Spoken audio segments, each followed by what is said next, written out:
No DQ Galaxy, we are live with predictions for WWE Clash at the Castle 2024. This event will take place in Scotland, Drew McIntyre's home country. He'll be challenging for the world title. We only have 5 matches, short pay-per-view, but we'll get through it. We'll discuss every match. We'll give our thoughts. Shout out to everybody watching, whether it's live or on demand. Make sure you leave your comments in the chat room, your predictions and what you think is going to happen on the show. Leave a comment. If you're watching this on Facebook or Twitter, head over to nodq.com/YouTube and join the chat room. I'll be putting up some of the messages on the screen with everyone's thoughts on the show. So before we get started with this, let's get everyone's overall excitement level for this. I feel more hyped for this show than Backlash France and King and Queen of the Ring. I feel like 2 of the matches on this show are very hard to predict. I don't know if you guys agree with me or not, but there are 2 matches that I'm torn about, and I'm intrigued by the matches and what might happen. So anyways, TJS, I'll start with you. Thanks for being on tonight. How are you feeling about the show on a scale of 1 to 10? What's your excitement level for Clash at the Castle in Glasgow, Scotland? Feeling good. I think it's going to be a good show. I'm really looking forward to it. You know, the Saturday shows are always, good, international. So it starts at a great time, very friendly time for me. So this is a loaded card, Aaron. I'm going to have to go with 8 out of 10. There you have it. And this is going to be a great crowd. Like, I think they might rival France for the amount of noise they make, especially for Drew McIntyre's match. It's going to be an amazing atmosphere, and that's part of my excitement. And like you said, TJS, early pay-per-view for us, like 2 o'clock Eastern time. I'm digging it. Big G, how's it going? 1 to 10, how are you feeling about this show? I'm doing pretty good. I'm about an 8 out of 10 as well, maybe 9 out of 10. I'm loving this whole format with WWE now. We get 5 matches per PLE. It's a good time in the afternoon with the international PLEs. I'll be at work during the PLE, so I'll be watching it when I get home. So I'll have not really my phone off, but I won't be checking X and Facebook and Instagram. And no, I won't be checking NoDQ.com either to check the results because I'm really excited for this show.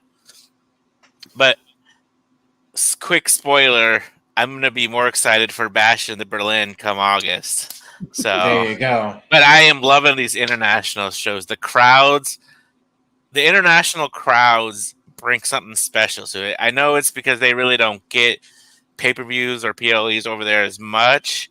But the European crowds are a lot more vocal and a lot more passionate when it comes to sports, wrestling, anything. They are a lot more nothing against us American fans, but the European fans put us to shame. Let's be for real. Just watch Backlash in Paris or in Lyon, France.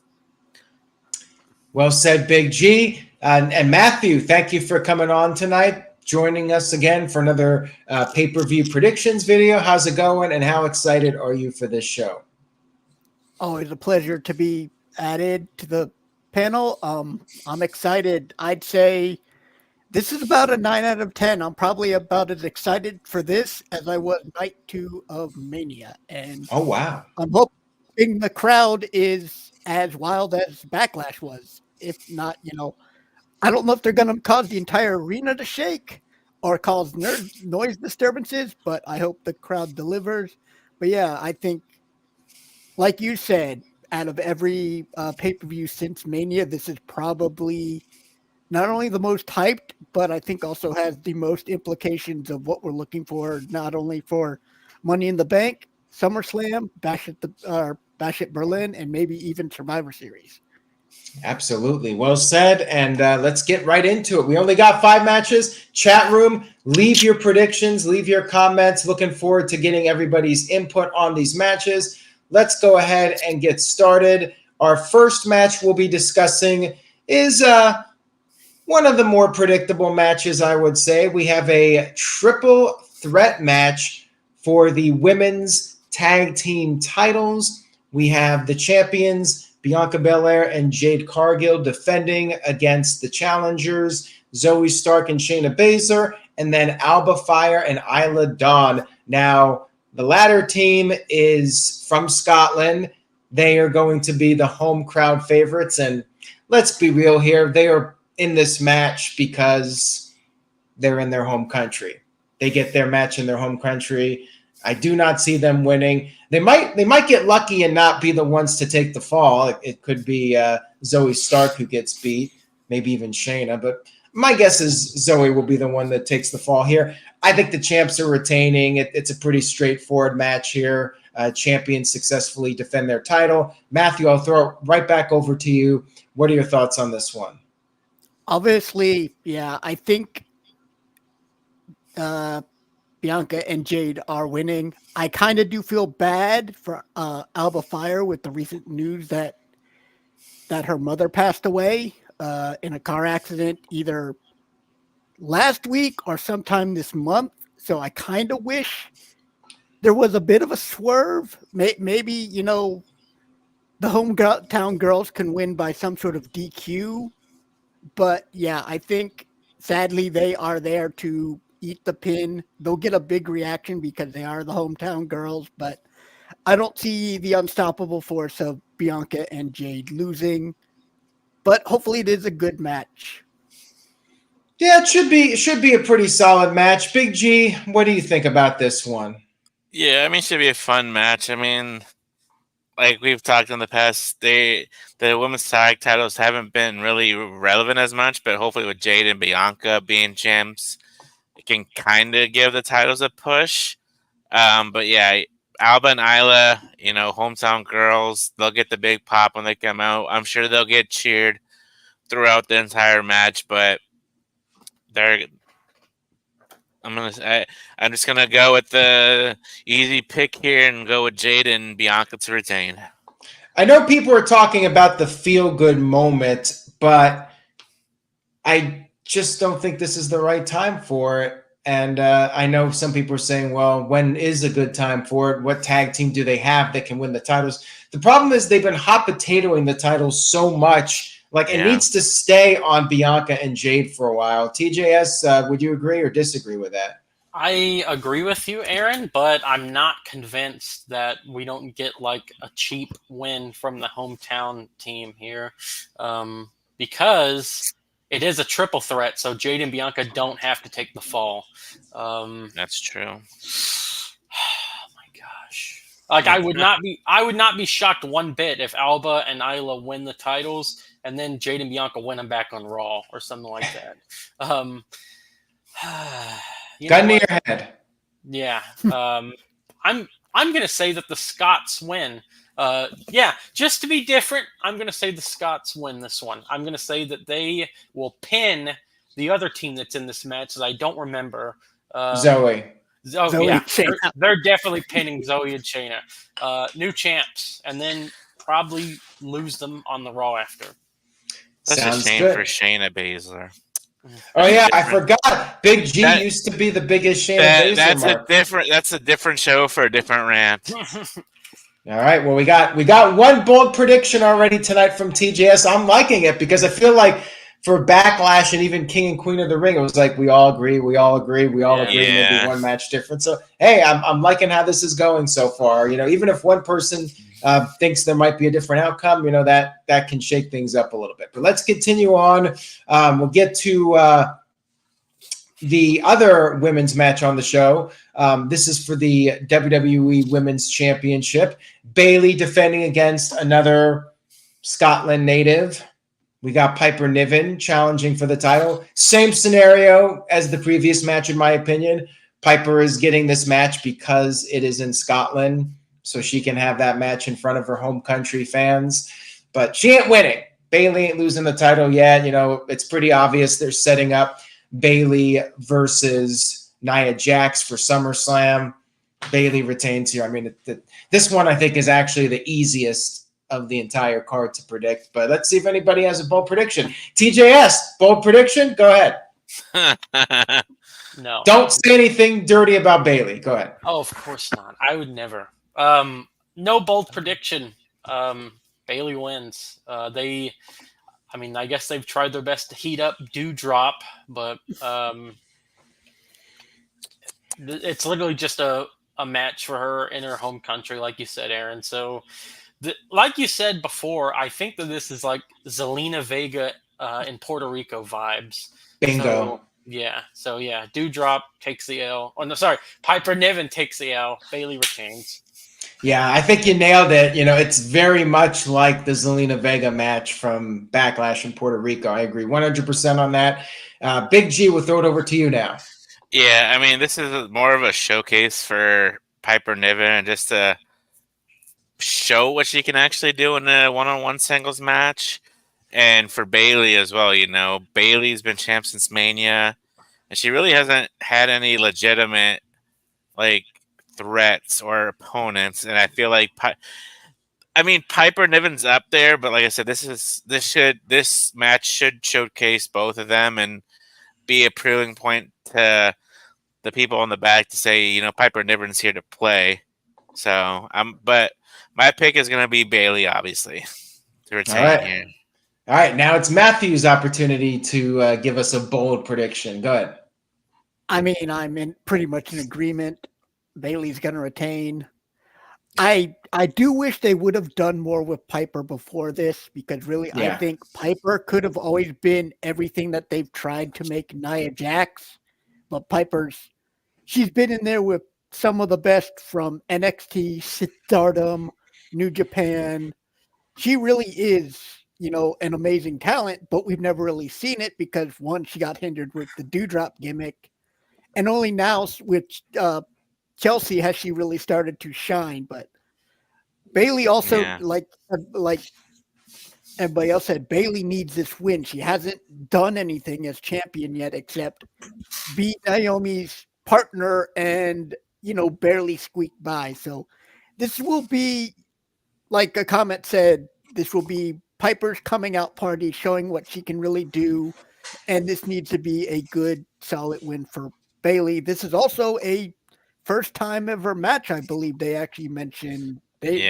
Piper and Bayley have never faced each other. So that's kind of exciting to see what two of the best women in WWE can do. Yeah. I agree with that, Matthew. You might have lost him there for a second. Oh, he's back. Oh, he's back. Welcome back, Matthew. All right. So there you have it. 2 matches, and they both should have a good amount of heat with the home country stars in those matches. Now, let's get to a match I'm very much looking forward to on this show. Maybe my second most anticipated match on this card. We got the Intercontinental Championship being defended. Sami Zayn puts his title on the line against Chad Gable, and on commentary, they've made it very clear that Chad Gable has never won a singles title in WWE. Chad Gable has vowed that the Alpha Academy will help him win the title. Gable, will he finally get his moment, or will Otis screw Chad Gable? Everyone's wondering, when is that going to happen? When will that break finally take place? I think it should happen at a premium live event. Will it be this one? That remains to be seen. But let's get everybody's thoughts. Big G, I'm going to throw it over to you first. Is this when Otis finally turns, or does he screw Sami Zayn? What do you think is going to happen here? A lot of possibilities for this one. Yeah, this was one of the matches I anticipated too. I mean, it's going to be a good match. They've never had a bad match between Sami and Chad Gable. I mean, it sucks. I mean, Sami's reign's only going to be 2 months long. I mean, he just won it at WrestleMania 40. And that was live there in person when he won it.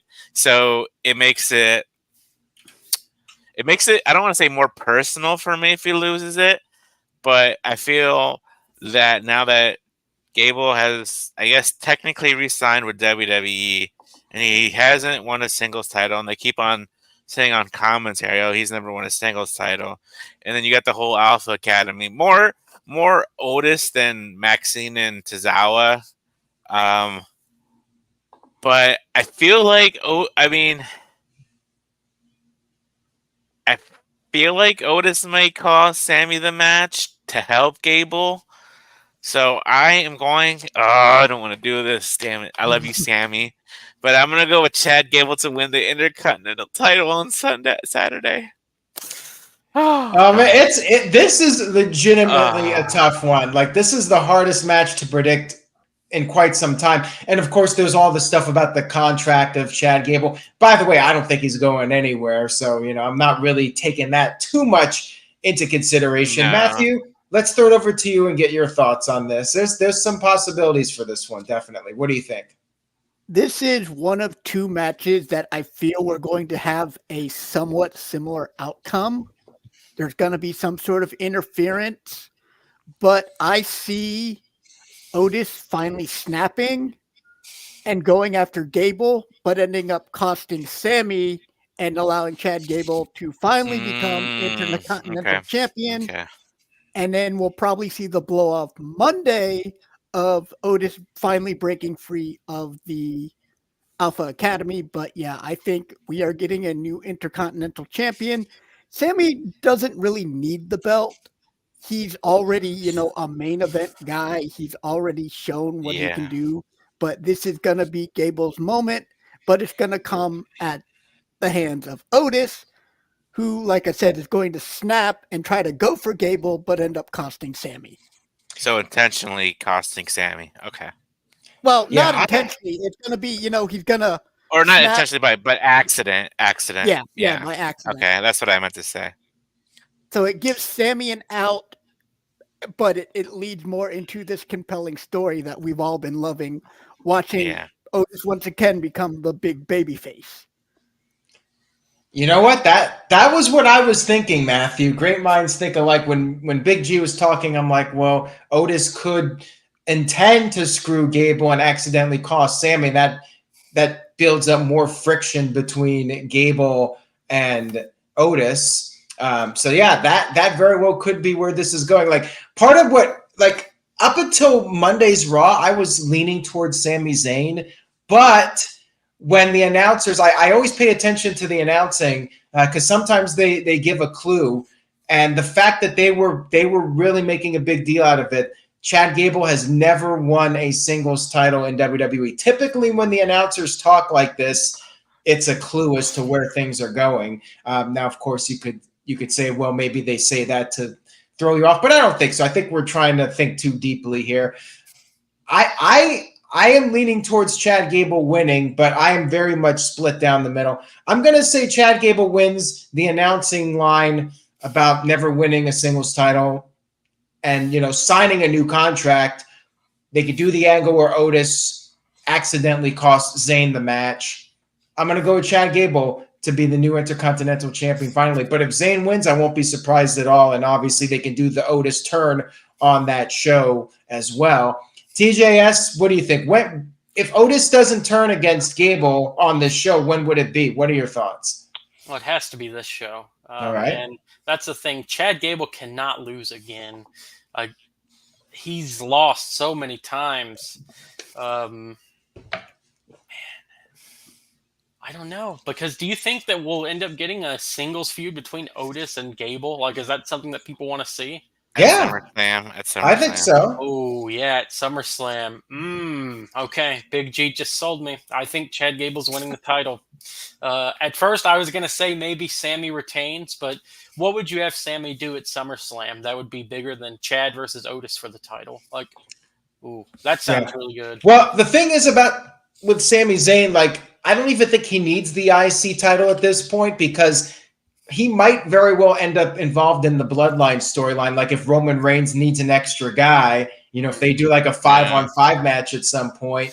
What if Roman Reigns needs the honorary Uce to fill in as the fifth guy for War Games, and they reunite the whole Bloodline, the original Bloodline, with Roman Reigns and the Usos and Sami Zayn and maybe Fatu. They could bring him in, Jacob Fatu. So, yeah, I mean, Sami Zayn could be involved with the Bloodline again at some point. It's a tough call, though. Like, if Zayn retains, I won't be surprised at all. I'm like 55-45 on this one. Very much looking forward to the match and seeing what they they come up with, because I think this has been maybe the best storyline in WWE right now, and I'm definitely intrigued as to where this goes next. Yeah, I mean, this is Aaron, I know you said this is your second most anticipated. This is at the top of my list. There you go. All right, we'll move on here, and we got another big match. We got the WWE Championship on the line in an I Quit match. Got Cody Rhodes defending his title. Excuse me. Cody Rhodes defending against AJ Styles. And is it just me, or do AJ's eyes look really weird in that graphic? He almost looks like the Undertaker. Yeah, like demonic almost. That is. Anyways, let's go ahead and get everybody's predictions now. This is an I Quit match. What's interesting about this, Cody Rhodes posted on social media that his mom, Mama Rhodes, is going to be there. Now, prior to that, I was like, okay, Cody's winning. This is not even up for debate. But this is interesting. Mama Rhodes is going to be there. Now, is this just to like try and make it more unpredictable, right? Like, oh, she's there. Maybe she's going to throw in the towel for Cody. Like, does this change anybody's overall thoughts on this match? Big G, I'm going to throw it right back over to you. I mean, does AJ just lose? And this is just a red herring. AJ's going to quit, and then maybe AJ shows up at Slammiversary. Like, what do you think is going to happen, Big G?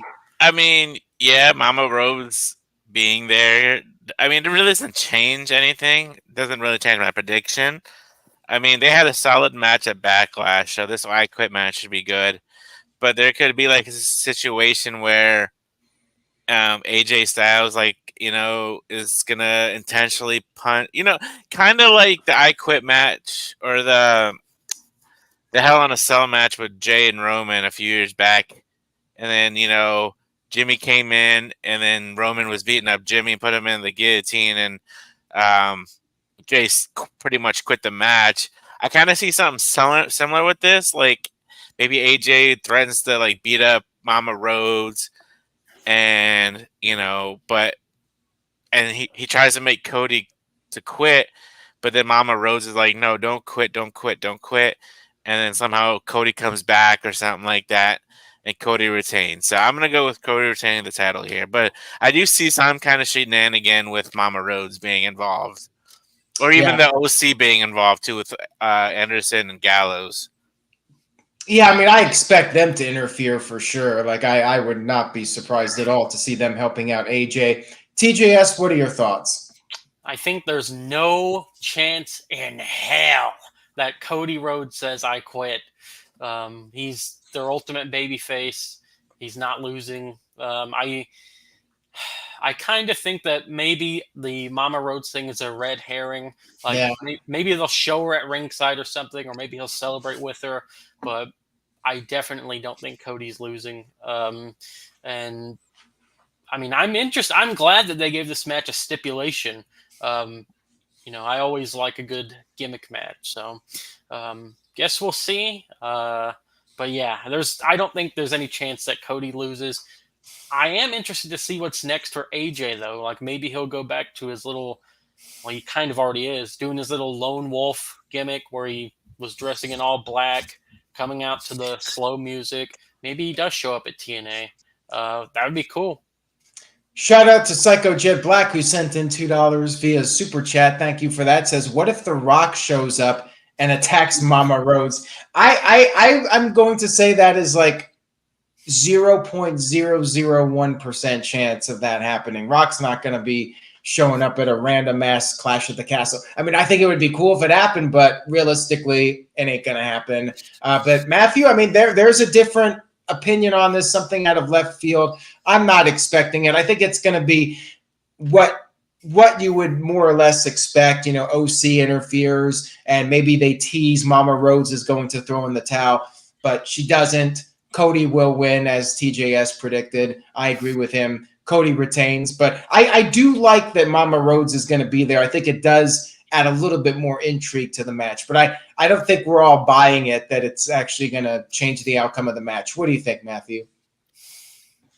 I agree. Of course, I hadn't heard about the Mama Rhodes thing until just now, so that was new to me. But what I could see happening, and I've already been, quoted that I'm insane for my mark booking, but with adding Mama Rhodes into it, I could see AJ beating down Cody and then going up to Mama Rhodes and trying to make her say tell Cody to say I quit, and she'll say something like, Rhodes never quits or something like that, and then maybe slap AJ. But Cody's winning, and I honestly think we are going to see AJ and the Good Brothers quit WWE and jump ship to TNA, because I think that kind of was always the secret plan of what's going on, because there's just too much good that AJ could do with this TNA crossover, which I think is the whole underlining story. But yeah, this is probably going to be match of the night again, but I don't see Cody losing. But yeah, we're going to get some sort of craziness. We're going to get the Good Brothers. We're going to get Mama Rhodes. I don't know who else might show up. Who knows? Maybe Ethan Page and Sean Spears might show up now after that little NXT crossover to help stop the Good Brothers. There's no telling what's gonna happen, but Cody's gonna win. AJ's gonna disappear, and like I said, I think he's probably gonna go to TNA for a bit, because that would be a great way to help wind down his career. Yeah, I mean, he'll still be part of WWE, but just appear on TNA as part of this little crossover deal. Slammiversary for sure. Yeah. All right, guys, we got one more match out of the five matches on this card. We have our World Heavyweight Championship match. Damian Priest defending against Drew McIntyre in Drew's home country, Scotland. Now, the Judgment Day are banned from ringside. They will not be allowed to interfere. However, nothing has been said about CM Punk being banned from ringside. And now everyone's pretty much expecting Punk to be there in some capacity. Now, will his interference backfire? Will he actually cost Drew McIntyre and be the biggest heel for one night in Scotland? Or will there be no CM Punk? Will Drew McIntyre just win clean? Like, it's WWE, so it's hard to believe that they'll actually just do a clean finish here. But let's get everyone's thoughts on this. TJS, we'll start with you on this one. Does Drew McIntyre finally win after losing at the previous Clash at the Castle, getting screwed, by the way, in 2022? What do you think? Oh, man. When this match first, when they announced that they were doing Clash of the Castle in Scotland, when they first announced it, I immediately was like, oh, well, Drew can just win the title then. And then they complicated things when they said, oh, the King of the Ring winner gets a title match at SummerSlam. So that's really thrown a wrench in my predictions here, because we've got to have Drew versus Punk at SummerSlam. And if Drew wins the title here, how can he face Punk at SummerSlam when he's supposed to be facing Gunther? Right. Oh, what if Punk is cleared by then? Oh, should he be cleared by SummerSlam? I mean, that's the thing. We don't know, but I mean, it's touch and go. He could be. He seems to be doing well with his rehab, so yeah, I think that would be ideal. But nothing has been set in stone at this point. Yeah. Okay. Oh my God. This is tough. This is really tough. I'm going to say, okay, first, Aaron, do you think that this main event? I do. I think this will close the show. I think you have to close with Drew. Okay, so that might give away your prediction then. I think I'm going to say Priest retains. I think Priest is going to retain, and will Punk show up? Probably, because they have not mentioned him at all. Usually in the build to things, McIntyre. That didn't take long. McIntyre would bring up Punk, say something like, "Oh, that bastard CM Punk" or whatever. He hasn't. So I'm thinking that WWE wants you to forget that Punk is in the picture. Out of sight, out of mind. And yeah, He's the one making me laugh, not yeah. TJS. Okay, I think Priest retains. That's it. Priest retains, and that's it. Coochie coochie coo. Coochie coochie coo. Jeez. All right, Big G, let's throw it over to you now with your thoughts on this main event match with Drew McIntyre. Will he get screwed again? TJS thinks so. TJS thinks Drew McIntyre is going to be screwed again at Clash at the Castle. Do you really think that's going to happen? Enlighten us. Whoa, wait, he might lose clean. I never said he'd get screwed. You really think Drew McIntyre? You really think Drew McIntyre is going to lose clean in Scotland? No. Okay, well, there you go. Big G. Well, I mean, this should be a good match. I think Priest and McIntyre wrestled before, correct? Probably like 5 or 6 times on Raw. Okay, but this might be their first one-on-one. I can't remember. Anyways, should be a good match. Damian Priest, I think, has been doing okay as champ, but I feel like they can't do McIntyre wrong not 2 years in a row, but twice at Clash of the Castle. So I'm making the bold prediction for this match. I'm going to go with Drew McIntyre to win the World Heavyweight title. All right, there you have it. Drew McIntyre, new champion. Psycho Jet Black sent in $2. He says, what if Liv Morgan shows up and screws over Damian Priest? I mean, that's happen.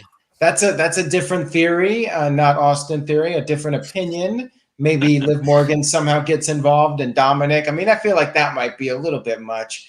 Like I want to just see a clean finish, but I'm not believing that it's going to be a clean finish. I feel like there's going to be shenanigans. Matthew, we'll throw it over to you. A lot to think about on this one. How do you see this playing out? I've actually thought on this one a lot. One, you mentioned Judgment Day is banned. Technically, that doesn't mean Carlito, because Carlito is not technically part of Judgment Day. Also, there is the CM Punk factor. I could actually see Carlito possibly interfering and Punk showing up to even the odds, but then costing Priest so that he could, and having Drew win so that he can taunt Drew for the next couple months going, you only won because I allowed it to happen. And then when we get to SummerSlam, if Punk isn't ready, Punk costs Drew again so that we get Gunther winning, going on to Bash of Berlin. I mean, it's a little crazy having, Punk cost 3 times, but there's just so many stories they could do. And I just really see Punk being this vindictive a-hole and taunting Drew by going, you're only champion because I allowed you to be champion. And then Go ahead. Sorry, I was just going to say, and that would taint that whole run because Punk could just say, this is all because of me. Oh my gosh. Yep. That's really good. But yeah, I do think they're not going to have 12,000 angry Scotsmen go home angry. Yeah. Because I don't want to be part of that crowd. But yeah, the era of DM Hunk will begin, but it will be all thanks to CM Punk. And he will hold that over Drew's shoulder until they finally either meet again or he decides to cost Drew again. Yeah, that's a solid idea right there. I'm not gonna say it's gonna play out that way, but I am gonna go with Drew McIntyre winning. I would prefer a clean finish, like I said, especially with the Chad Gable match and Sami Zayn. That's gonna have shenanigans. Cody's match is gonna have shenanigans. Like, do we really need 3 matches having all this outside interference and craziness? I'd like to see Drew McIntyre just straight up win a 25-30 minute match with Priest. Have an epic main event, and McIntyre wins the title. No CM Punk, save it. Wait till Punk is ready to return. Like, I don't think he needs to keep appearing on TV until he is healthy and ready to get back in the ring. Like, I feel like they've dragged it out enough. They got him the WrestleMania appearance. I think you got to hold off on him. As much as it would be fun to get CM Punk coming out there and getting booed out of the building in Scotland. I mean, that would be entertaining, but I'm going to lean towards just straight up match. Even if Punk shows up, I think Drew McIntyre will win the title. So Big G, anything you'd like to add? Go ahead. So I was thinking maybe for a bonus point, it's totally up to you. Does Drew McIntyre come out to the full version of Broken Dreams? Full version. So he transitions. It's got to be the Yeah, whole song yeah. until the match begins. Yeah, not like at Clash of the Castle 2 years ago. I thought about this, but I'm still like doubtful that they will actually do that. So I'm going to say they no. did with Sheamus. I mean, he got his theme song back. I'm going to say no. TJS? Okay. I'm also going to say no because I feel like the song that he has right now is kind of like a battle theme. Okay. I mean, we don't have to make it a bonus point. Let's do it. Bonus point. We need a bonus point. So I'm going to say no. Okay. TJS says no. Matthew? I say yeah because I just like the theme and I think it would fit better because he's here to give Damian Priest Broken Dreams. I'm going to go with yes, too. All right, there you go. We're split on that one.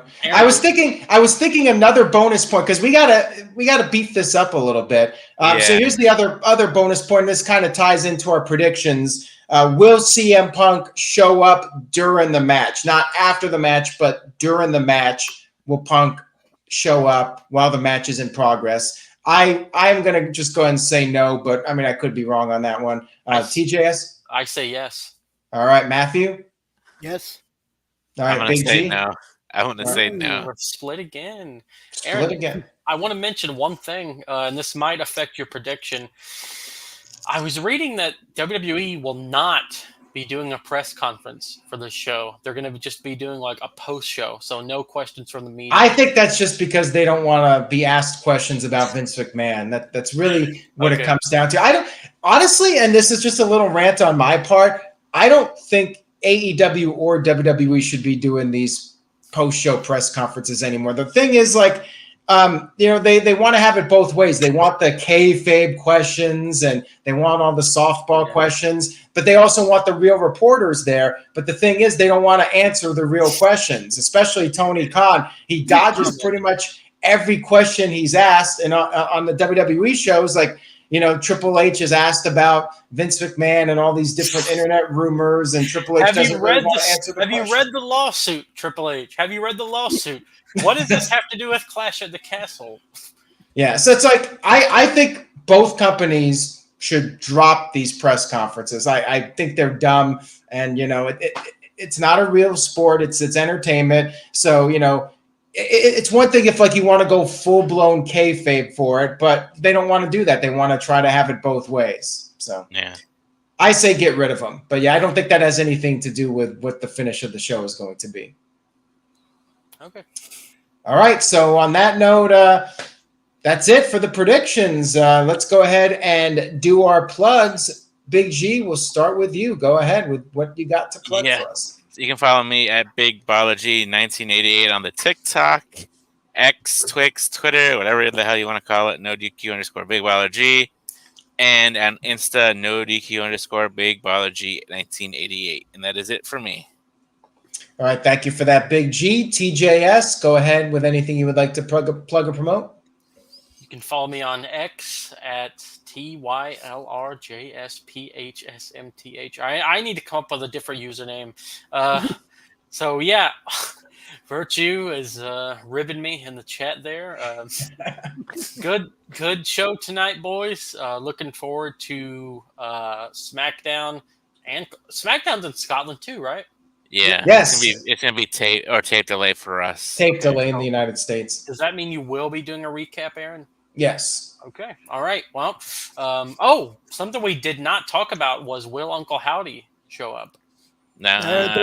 There's a countdown that is supposedly going for Monday. I was saying if they're not doing it Clash, they've got to do it at Monday. I don't know how much longer they can really hold off on this debut. And in the worst wrestling town ever, Corpus Christi, Texas. Honestly, I think they're better off doing it at Clash in Scotland. They'd get a much bigger reaction than Corpus Christi. True. I Yeah. agree, but the countdown is for Monday, so Yeah, it is Monday, unfortunately. That's true. Yeah. Yeah, it's too bad. Yeah. 5-match show. Do you like these formats, Aaron? I do very much. Yeah. But I feel like they're gonna throw something in last minute though. They'll throw in a probably. segment or something like that, like they usually do. Yeah, I mean, maybe that's when Howdy shows up. We'll see. Anyways, Matthew, thank you for being on as always. And anything you would like to plug or promote? actually there was one last little thing I wanted to mention about the pay-per-view. I noticed Okay. this. Backlash was a SmackDown heavy pay-per-view. This is a Raw heavy pay-per-view. Yeah. I wonder if there's any reason behind that, or it's just pure I coincidence. just noticed that. I don't know, but I did notice that. But no, I don't really have anything to plug. Thank you as always for letting me be part of the panel. Check out No DQ. I'm grateful for, being a part of the community, and, I'm excited for this weekend. All right, sounds good. And yeah, if you guys go on the comment section of NoDQ.com's news posts, Matthew is often there giving his thoughts on stuff. So interact with him there. TJS, I should see you more on there. Yeah. See you there more often. You got to go on there and contribute. Are you talking about the discuss section? Correct, the discuss comment section. Yeah, I think that's okay. I thought you were talking about the Facebook group. Well, no, not the Facebook group. Stay away from the Facebook group. Yeah. Oh, yeah, that's just, yeah. Yeah. But shout out to Rhonda Shane. He has a good Facebook group, so check that out. Up All Night with Rhonda Shane. Shout out to him. So that's it. Psycho Jet Black sent in a $2 super chat. Says, "Will Tyson Fury show up and sing like last time?" Hey, you know what? If Drew McIntyre's losing, they might as well bring him back and sing another song. Why not? Make it a tradition. Every time Drew loses at Clash at the Castle, he sings a song. Pie. They can do a sequel. Encore. We can have an encore at Clash at the Castle. He can sing Broken Dreams after he loses. Exactly. That would really be broken dreams for Drew McIntyre. Oh, poor Drew. All right, shout out to the This Guy Experience with a $2 super chat. Says, calling a spot for the Money in the Bank predictions video, Priest for the win. Well, this guy, considering how many drops we have with people that commit and then don't end up on, you have a pretty decent shot of being on for Money in the Bank. So I will keep that in mind. And there you go. He's going with Damian Priest. So we'll see what happens. Enjoy the show. I will be on afterwards. So I'm guessing 5 o'clock-ish Eastern time. I will be doing my recap. NoDQ.com will have live results coverage. Have a great rest of your week, everyone. Buy a shirt at NoDQ.com/merch. Say yes to NoDQ, and we will see you all next time.